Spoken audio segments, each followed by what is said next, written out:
Hello students. तो आज class +1 unit number 2 kinematics के लेक्चर नंबर 35 में हमारा टॉपिक है dot product of two vectors.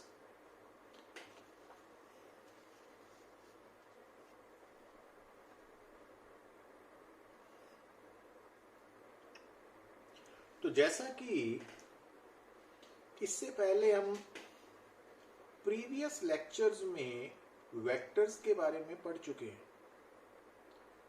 तो जैसा कि आप सब जानते हैं कि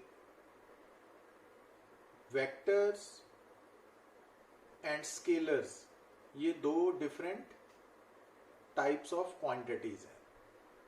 तो जो वेक्टर्स हैं उनके साथ मैग्नीट्यूड एंड डायरेक्शन दोनों जुड़ी हुई हैं और दोनों ही मिलके वेक्टर की कंप्लीट डिस्क्रिप्शन बनाते हैं।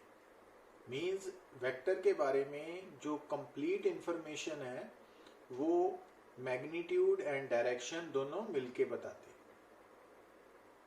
अब जैसा कि हम जानते हैं कि इससे पहले वाले लेक्चर्स में वेक्टर्स को ऐड कैसे करना है, वेक्टर्स एडिशन, वेक्टर्स सब्ट्रैक्शन, तो इसके बारे में हम ऑलरेडी डिस्कस कर चुके हैं। बट आज वेक्टर्स के बारे में जब हम बात करने जा रहे हैं तो वेक्टर अलजेब्रा में, इन वेक्टर अलजेब्रा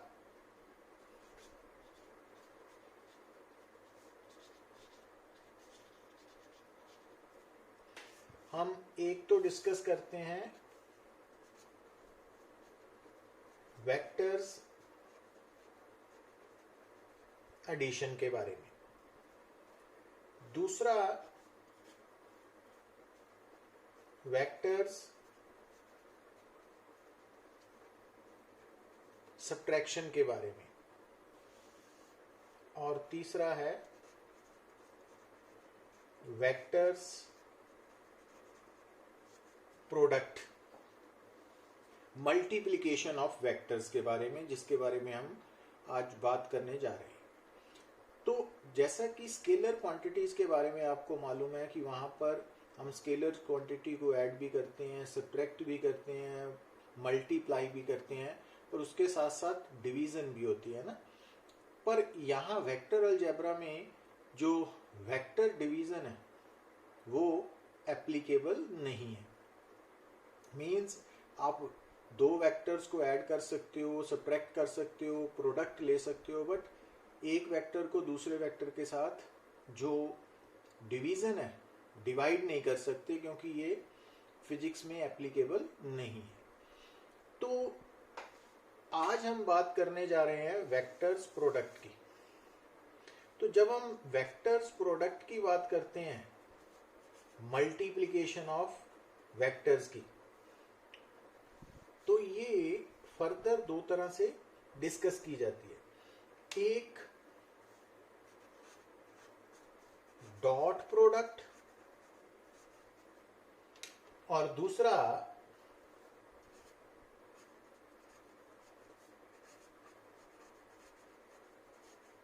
क्रॉस प्रोडक्ट।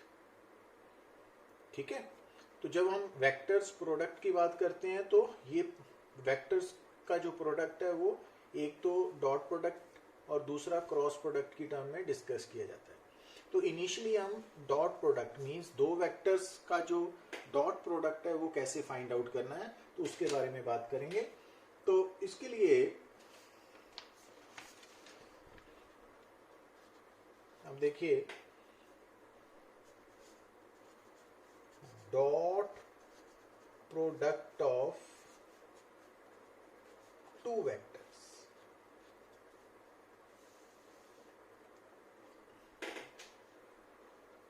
तो जब भी आप दो वेक्टर्स के साथ डील करते हो, ठीक है,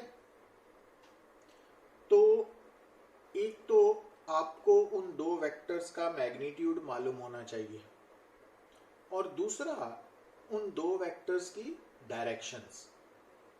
और जैसा कि हम सब जानते हैं, क्योंकि ऑलरेडी हम ये टॉपिक वेक्टर्स के बारे में डिस्कस कर चुके हैं, तो दो वेक्टर्स की जो डायरेक्शंस हैं वो डिसाइड करती हैं कि दो वेक्टर्स आपस में कितना एंगल बनाएंगे। तो जैसा कि हमने वेक्टर अलजेब्रा में डिस्कस किया था कि दो वेक्टर्स के बीच में बनने वाला जो एंगल है, स्मॉलेस्ट एंगल है, वो इस बात पे डिपेंड करेगा कि दो वेक्टर्स की डायरेक्शंस कौन सी है ना। तो अब जब हमने दो वेक्टर्स का डॉट प्रोडक्ट लेना है, तो जिन दो वेक्टर्स का डॉट प्रोडक्ट लेना है वो दो वेक्टर्स आपको गिवन होंगे। गिवन मींस आपको उन दोनों वेक्टर्स का मैग्नीट्यूड भी मालूम होगा और डायरेक्शंस भी। तो मान लीजिए कि एक वेक्टर ए है और दूसरा वेक्टर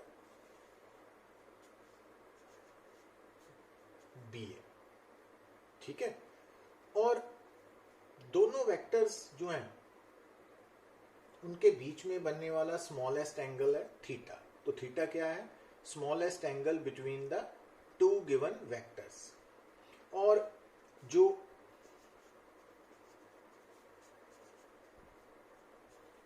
ये क्या है? ए वेक्टर का मैग्नीट्यूड और ये बी वेक्टर का मैग्नीट्यूड है ना। समझ आई बात? अच्छा, अब हमको दो वेक्टर्स का डॉट प्रोडक्ट लेना है, ठीक है, और हमें दोनों वेक्टर्स के मैग्नीट्यूड्स भी मालूम है और उनके बीच में बनने वाला एंगल भी मालूम है। तो dot product of two vectors की वैल्यू कैसे लिखेंगे हम? तो A vector dot B vector, तो ये जो टर्म है लेफ्ट हैंड साइड में लिखी हुई, इसको आपने कैसे रीड करना है? A vector dot B vector is equal to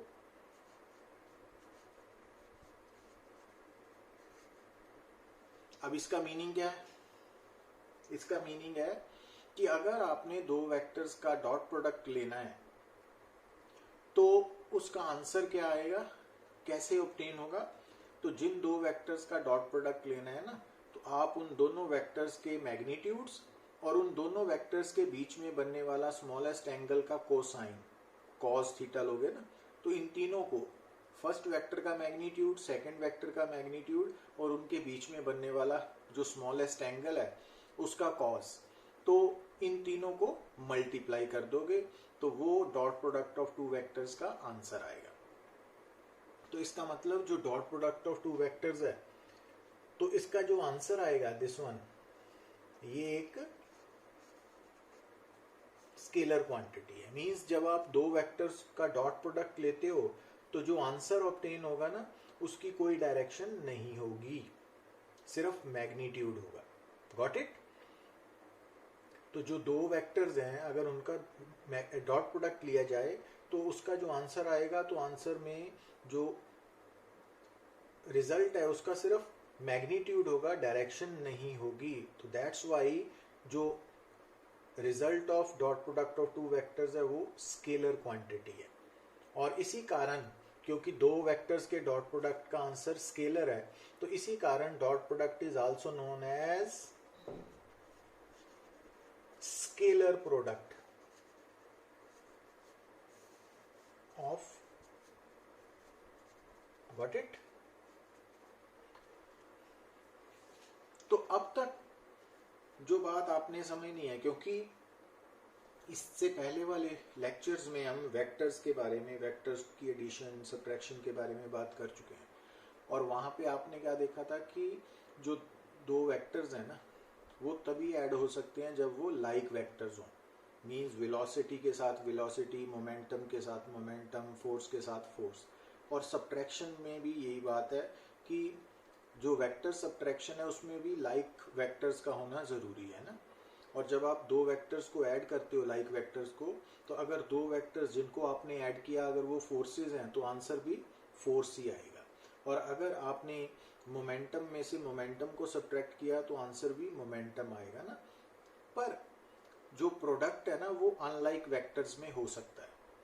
तो इस कारण जब हम dot product of two vectors लेते हैं तो उसमें जो दो वेक्टर्स हैं जिनका डॉट प्रोडक्ट लिया जा रहा है वो अनलाइक हो सकते हैं ना, वो लाइक भी हो सकते हैं और अनलाइक भी हो सकते हैं। और उससे अगली बात, जब भी आपने दो वेक्टर्स का डॉट प्रोडक्ट का आंसर निकालना है तो उसका बेसिक फार्मूला क्या है कि आपने उन दो वेक्टर्स के मैग्नीट्यूड्स और उनके बीच में बनने वाले एंगल का कॉज लेके तीनों को मल्टीप्लाई कर देना है। अच्छा, अब ये बात आपको समझ आ गई होगी कि जो dot product of two vectors है ना वो स्केलर है, तो इस कारण dot product of two vectors को हम scalar product of two vectors भी बोलते हैं। अच्छा, अब यहाँ पे बात समझने वाली क्या है कि ये टर्म है ये हमेशा पॉजिटिव होती है। क्यों पॉजिटिव होती है? क्योंकि ये मैग्नीट्यूड ऑफ ए वेक्टर है ना, किसी भी वेक्टर का मैग्नीट्यूड हमेशा पॉजिटिव होगा। अब ये भी हमेशा पॉजिटिव होगी, बट जैसा कि आप लोग जानते हो कि जो smallest angle between two vectors है ना, तो थीटा यहां पे क्या है? Smallest angle between the two given vectors A and B है ना यहाँ पे। और इस थीटा की वैल्यू मैक्सिमम 180 डिग्री और मिनिमम 0 डिग्री हो सकती है। ये आपको याद रखना पड़ेगा ना कि कोई भी जो दो वेक्टर्स है ना उनके बीच में जो स्मॉलेस्ट एंगल है उसकी वैल्यू मिनिमम 0 डिग्री जब दोनों वेक्टर्स की डायरेक्शन सेम होगी, और मैक्सिमम 180 डिग्री जब दोनों वेक्टर्स ऑपोजिट डायरेक्शन में होंगे ना, तो ये वेरी करेगी।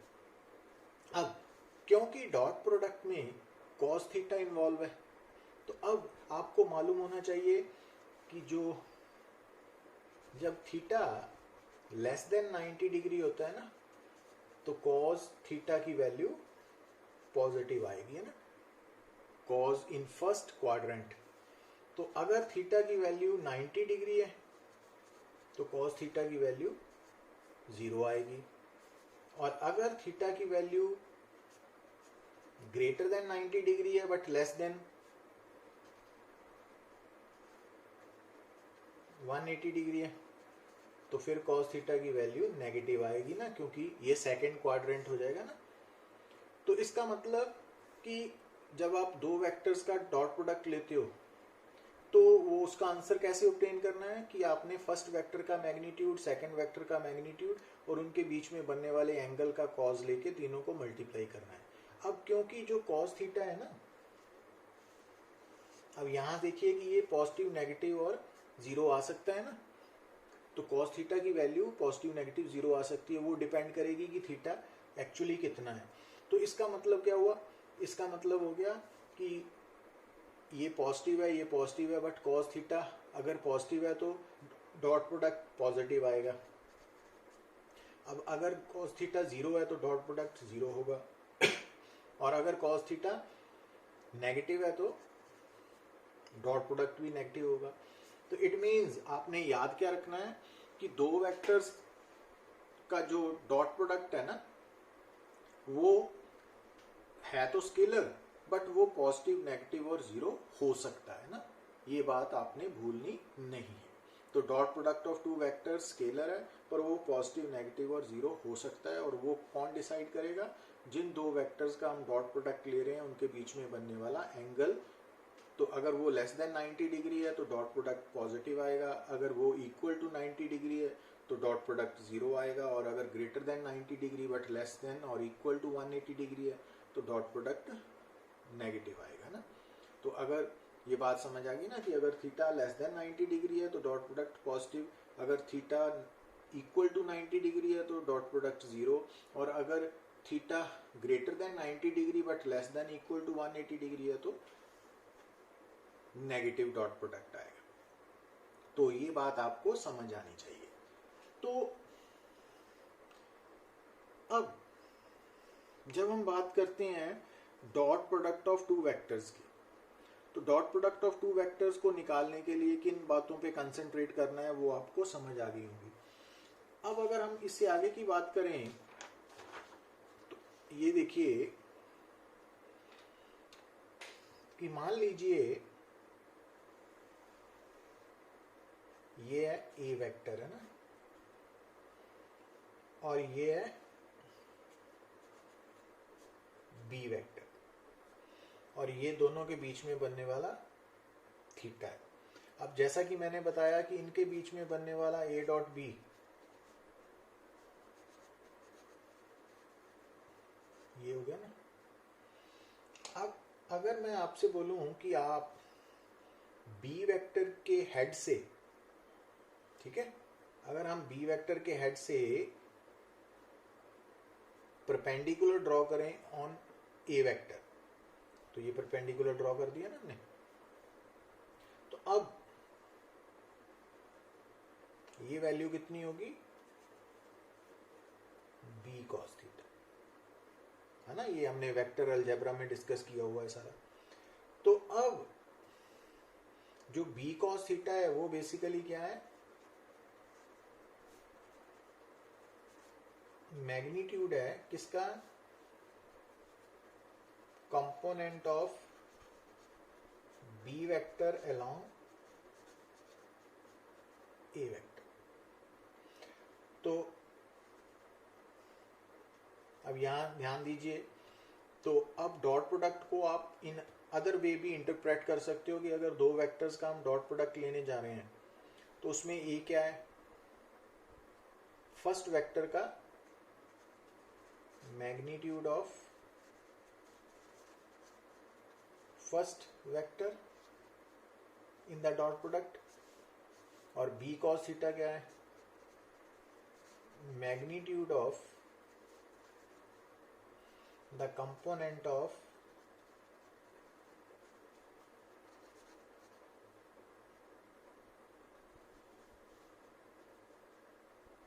बी सेकेंड वेक्टर है ना, यहाँ पे second vector along first vector. तो इट मीन्स आप डॉट प्रोडक्ट को वैसे तो बेसिकली हमने याद क्या रखना है कि जब भी दो वेक्टर्स का डॉट प्रोडक्ट लेना है तो हमने दोनों के मैग्नीट्यूड और उनके बीच में बनने वाले स्मॉलेस्ट एंगल का कोसाइन लेके मल्टीप्लाई करना है। बट आप इस बात को ऐसे भी याद रख सकते हो कि जो दो वेक्टर्स का डॉट प्रोडक्ट है उसका आंसर कि फर्स्ट वेक्टर का जो मैग्नीट्यूड है और सेकंड वेक्टर का जो कंपोनेंट है अलोंग फर्स्ट वेक्टर उसका मैग्नीट्यूड, दोनों को मल्टीप्लाई कर सकते हो ना। तो ऐसे भी याद रखा जा सकता है। बट इससे आगे की बात भी देखिए आप, ये देखिए कि अगर ये बी वेक्टर है और ये ए वेक्टर है ना, तो अगर मैं इस एक्सटेंड करता हूं ऐसे है ना, तो आप ए वेक्टर के हेड से भी बी वेक्टर के ऊपर परपेंडिकुलर ड्रॉ कर सकते हो ना। तो ये एंगल थीटा है। तो जब हमने ए वेक्टर के हेड से बी सेकंड वेक्टर के ऊपर परपेंडिकुलर ड्रॉ किया तो ये जो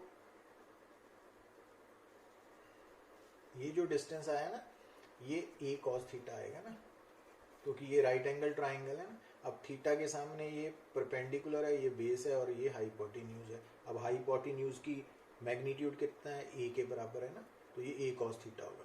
तो इट मीन्स आप इसको ए डॉट बी को ऐसे भी देख सकते हो कि ए डॉट बी में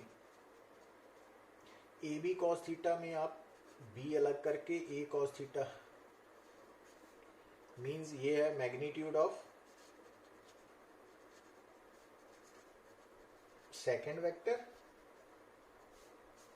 और ए कॉस थीटा क्या है, magnitude of component of first vector along second vector. तो कहने का मतलब ये है कि बेसिकली तो आपने ये बात ही याद रखनी है कि जब भी आपने दो वेक्टर्स का डॉट प्रोडक्ट लेना है तो कौन सा फार्मूला आपके माइंड में आना चाहिए कि फर्स्ट वेक्टर का मैग्नीट्यूड, सेकंड का मैग्नीट्यूड और दोनों के बीच में बनने वाले स्मॉलेस्ट एंगल का कोसाइन लेके तीनों को मल्टीप्लाई करना है। बट डॉट प्रोडक्ट के आंसर को आप ऐसे भी याद रख सकते हो कि आप सेकंड वेक्टर के मैग्नीट्यूड को और जो फर्स्ट वेक्टर का कंपोनेंट है along the direction of second vector, उसके मैग्नीट्यूड को भी मल्टीप्लाई करके डॉट प्रोडक्ट का आंसर ऑब्टेन कर सकते हैं ना। तो इस तरह से हम याद रख सकते हैं। तो डॉट प्रोडक्ट को आप कैसे लिख सकते हो कि dot product of two vector is defined as the product of the magnitudes of the two vectors and cosine of the smallest angle between them. और dot product of two vectors को आप ऐसे भी डिफाइन कर सकते हो, it is the product of magnitude of first vector and the magnitude of component of second vector along the direction of first vector. या इसको आप ऐसे भी याद रख सकते हो कि it is the product of magnitude of second vector and magnitude of component of first vector along the direction of second vector. तो इस तरह से हम इसको डिफाइन कर सकते हैं। अब जब हम बात कर रहे हैं वेक्टर की, dot product of two vectors की, है ना, तो अब यहां पे देखिए आप कि अगर हमसे कोई बात करे कि प्रॉपर्टीज ऑफ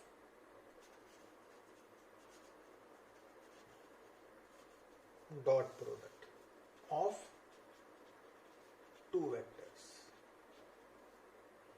तो सबसे पहली बात कि अगर आप ए वेक्टर डॉट बी वेक्टर को निकालते हो तो अब आपका आंसर है ए बी कॉस थीटा। तो इस फार्मूला में आपको मालूम ही है अभी ए फर्स्ट वेक्टर का मैग्नीट्यूड है, बी सेकंड का, और थीटा दोनों के बीच में बनने वाला एंगल है।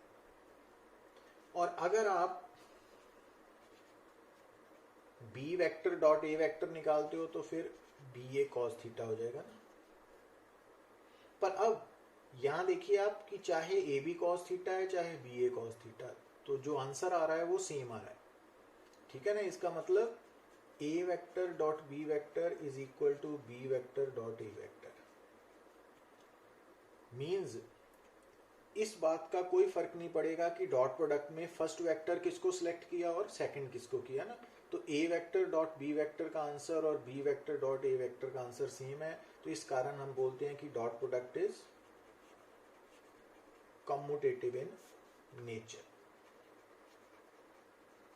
तो दो वेक्टर्स के बीच में बनने वाला डॉट प्रोडक्ट जो है ना वो कम्यूटेटिव है। मींस इस बात का कोई फर्क नहीं है कि डॉट प्रोडक्ट में फर्स्ट वेक्टर कौन सा है और सेकंड कौन सा है ना, उनको आपस में अगर हम इंटरचेंज भी कर देते हैं तो answer will remain the same. तो एक तो ये बात याद रखनी है। दूसरा कि अगर हम डॉट प्रोडक्ट ऑफ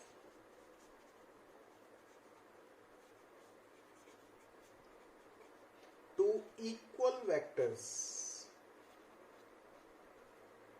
अब आपको ये माइंड में रखना है, इक्वल वेक्टर्स का मतलब है कि आप जिन दो वेक्टर्स का डॉट प्रोडक्ट ले रहे हो उनका मैग्नीट्यूड भी सेम है और डायरेक्शंस भी सेम है ना। तो it means A dot A. अब first vector A cos 0 degree होगा ना, क्योंकि दो इक्वल वेक्टर्स का मतलब दोनों की डायरेक्शन सेम है। तो दो डायरेक्शन वेक्टर्स की अगर डायरेक्शन सेम है तो उनके बीच में बनने वाला एंगल 0 डिग्री होगा। अब cos 0 डिग्री तो 1 होता है ना। तो इसका मतलब dot product of two equal vectors क्या होगा, मैग्नीट्यूड का स्केयर आ जाएगा, square of the magnitude. Got it. अच्छा, अब जैसे यहां देखिए अगर हम आई डॉट आई करते हैं तो अब आई कैप डॉट आई कैप है ना, ये दो इक्वल वेक्टर्स आ गए, यूनिट वेक्टर्स हैं। तो अब हमने यहाँ ऊपर क्या सीखा है कि अगर आप दो इक्वल वेक्टर्स का डॉट प्रोडक्ट लेते हो तो उसका आंसर क्या होगा, स्केयर ऑफ देयर मैग्नीट्यूड्स। तो अब क्योंकि ये आई कैप यूनिट वेक्टर्स हैं तो इनके मैग्नीट्यूड्स तो 1 है ना। तो square of magnitude means 1 square is equal to 1। तो it means i dot i 1 के इक्वल है। इसी तरह से जे डॉट जे कैप भी 1 ही होगा और के डॉट के कैप भी 1 ही होगा। तो ये रिजल्ट भूलना नहीं है ना आप, ये बड़ा इंपॉर्टेंट रिजल्ट है कि दो जो वेक्टर्स हैं इक्वल वेक्टर्स हैं उनका डॉट प्रोडक्ट हमेशा स्क्वायर ऑफ देयर मैग्नीट्यूड्स आएगा ना। तो ये याद रखना है। इस कारण आई डॉट आई, तो आई नहीं लिखना, आई स्क्वायर नहीं लिखना, क्योंकि आई कैप यूनिट वेक्टर है ना।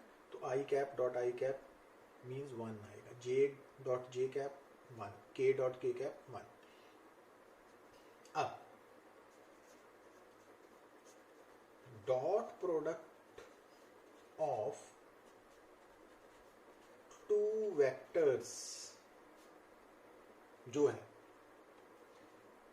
क्योंकि वो डिपेंड करेगा थीटा पे, है ना। अब दो वेक्टर्स का जो डॉट प्रोडक्ट है वो ए बी कॉस थीटा है ना। अगर हमने दो वेक्टर्स मान लिए ए वेक्टर एंड बी वेक्टर, अब दो वेक्टर्स के बीच में मिनिमम एंगल कितना हो सकता है, 0 डिग्री। और जब थीटा 0 डिग्री होगा तो कॉस 0 डिग्री 1 मैक्सिमम होगा ना। तो इट मीन्स उस वक्त डॉट प्रोडक्ट मैक्सिमम होगा कितना, ए बी, है ना। और अगर थीटा दो वेक्टर्स के बीच में थीटा मैक्सिमम 180 डिग्री हो सकता है और कॉस 180 डिग्री -1 होता है ना, तो उस कारण डॉट प्रोडक्ट कितना आएगा, माइनस ए बी, है ना। तो इट मीन्स दो वेक्टर्स के बीच में बनने वाला जो डॉट प्रोडक्ट है उसका मैक्सिमम वैल्यू कब आएगी, ए बी के इक्वल। कब, जब दोनों का डायरेक्शन सेम है ना, थीटा 0 डिग्री है। और ये मिनिमम वैल्यू आएगी कब, जब दोनों वेक्टर्स जिनका आप डॉट प्रोडक्ट ले रहे हो उनकी डायरेक्शंस ऑपोजिट है। तो इसका मतलब हो गया कि जो दो वेक्टर्स का डॉट प्रोडक्ट है ना, अगर हमने एक वेक्टर ए माना दूसरा बी, तो डॉट प्रोडक्ट की वैल्यू प्लस ए बी और माइनस ए बी के बीच में एग्जिस्ट करेगी। समझ आई बात, गॉट इट। अब अगर हम बात करें dot product of two orthogonal vectors. अब आपको ऑर्थोगोनल वेक्टर्स का मीनिंग मालूम होना चाहिए कि थीटा 90 डिग्री है ना। याद है ना आपको डेफिनेशन कि orthogonal vectors means perpendicular to each other. तो अगर थीटा 90 डिग्री है तो जैसा कि हम जानते हैं कि डॉट प्रोडक्ट में कॉस यूज हो रहा है, तो कॉस थीटा, तो अगर कॉस 90 डिग्री 0 होता है ना, तो इट मींस डॉट प्रोडक्ट क्या आएगा,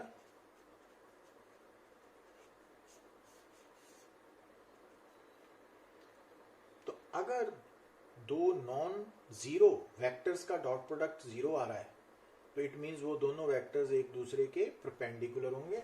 तो इसको बोलते हैं कंडीशन ऑफ ऑर्थोगोनैलिटी। ठीक है ना, ये बड़ा इंपॉर्टेंट स्टेप है, इसको आपने याद रखना है, भूलना नहीं है कि अगर हमें दो वेक्टर्स गिवन हो और ये प्रूव करना हो कि प्रूव कीजिए कि ये दोनों परपेंडिकुलर हैं, तो इसका मतलब है कि हमने दोनों का डॉट प्रोडक्ट लेना है। तो अगर वो डॉट प्रोडक्ट 0 आ गया तो इट मीन्स वो ऑर्थोगोनल है, परपेंडिकुलर वेक्टर्स हैं। तो अगर 0 नहीं आया तो वो परपेंडिकुलर नहीं है।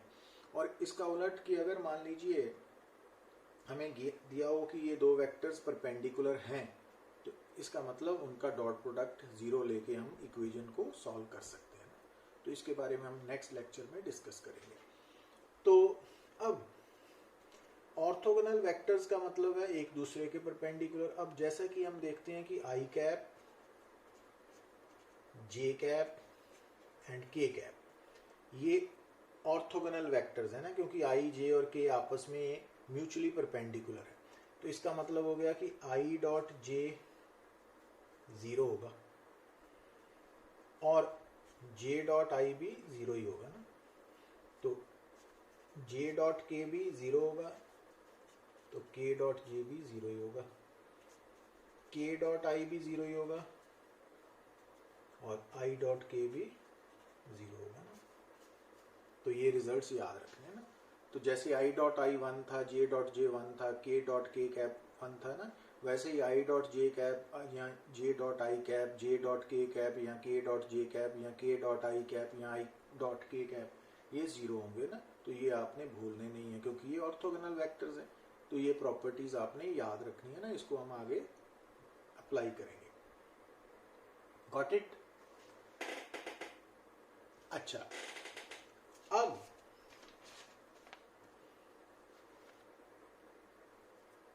जब हम बात करते हैं dot product of two vectors की, तो dot product of two vectors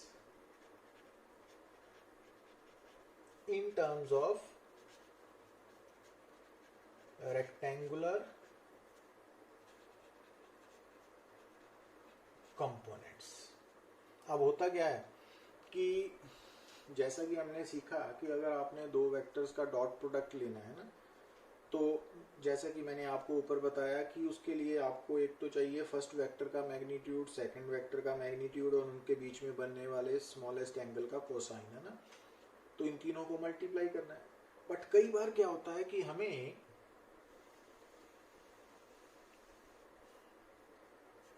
जो दो वेक्टर्स दिए होते हैं ना, वो in terms of rectangular components होते हैं ना।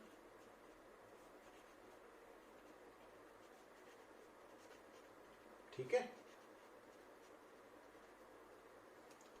अब ध्यान दीजिए, तो जब भी आपको कोई भी वेक्टर जो है वो i cap, j cap, k cap की फॉर्म में दिया हो, तो वो in terms of rectangular components है। इसमें जो ए एक्स है वो क्या है, x component of A vector है ना, याद है ना वो आपको। तो ए वाई है y component of A vector and so on.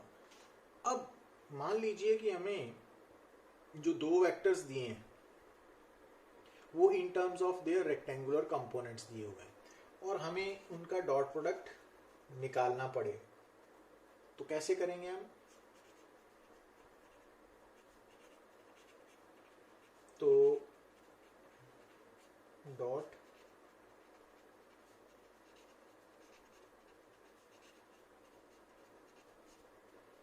अब जो फर्स्ट टर्म है उसका डॉट प्रोडक्ट फर्स्ट टर्म से ना, तो ये बन गया ए एक्स बी एक्स आई कैप आई, है ना, आई डॉट आई। फिर फर्स्ट को सेकंड के साथ है ना, आई डॉट जे। फिर फर्स्ट को थर्ड के साथ आई डॉट के, है ना, ये स्टेप्स फॉलो कर रहे हैं हम। प्लस अब सेकंड को फर्स्ट के साथ जे डॉट आई, है ना, सेकंड को सेकंड के साथ, सेकंड को थर्ड के साथ, अब थर्ड को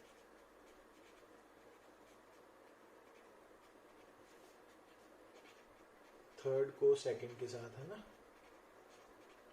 ये हमने पूरे स्टेप्स लिख लिए।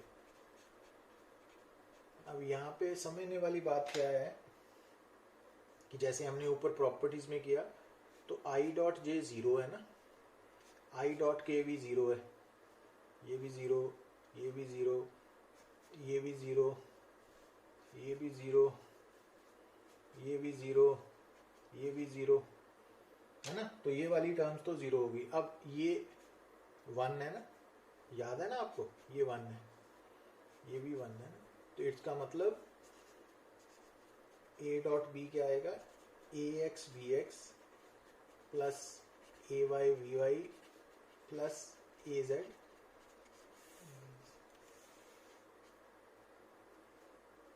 समझ आई बात?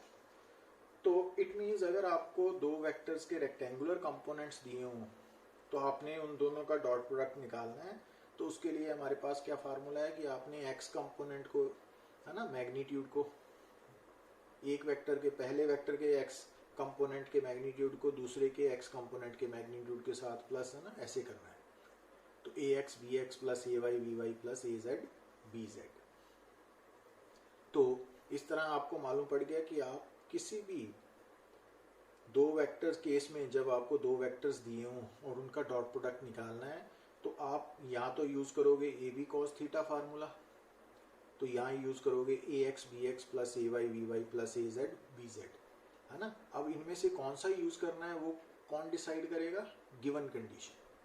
तो गिवन कंडीशन के अकॉर्डिंगली आपको आंसर में यूज करना पड़ेगा इन दोनों में से कोई एक फार्मूला।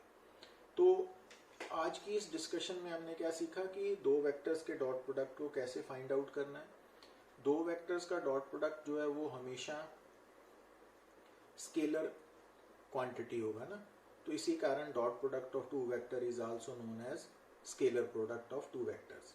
और जो dot product of two vectors है वो पॉजिटिव, नेगेटिव और जीरो आ सकता है, वो डिपेंड करेगा angle between the two vectors पे। और जो डॉट प्रोडक्ट है उसकी प्रॉपर्टीज में हमने क्या सीखा कि वो कम्यूटेटिव है, means A vector dot B vector और B vector dot A vector का आंसर सेम ही रहेगा। तो डॉट प्रोडक्ट में ये मैटर नहीं करेगा कि फर्स्ट वेक्टर और सेकंड वेक्टर में से फर्स्ट कौन है और सेकंड कौन है ना, दो वेक्टर्स में से किसी को भी आप फर्स्ट और किसी को भी सेकंड मान सकते हो, तो आंसर सेम रहेगा। तो ये था all about dot product of two vectors. अब इसके बारे में हम जो प्रॉब्लम्स है वो नेक्स्ट लेक्चर में डिस्कस करेंगे ना। तो थैंक यू वेरी मच।